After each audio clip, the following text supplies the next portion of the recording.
when people often get started, they think, right, I'm going to start with the basics. The basics is where I need to start. So what are the basics? And for some reason, we go straight back to the basics of a child.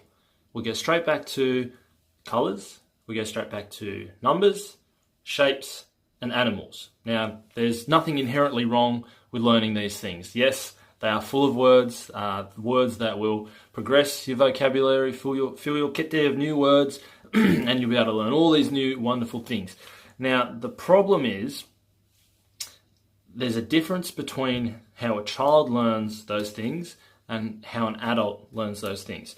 And what I believe that is when a child is learning colors, when a child is learning shapes, when a child is learning the color blue, they're not just learning the color blue. You see, as a baby, they've got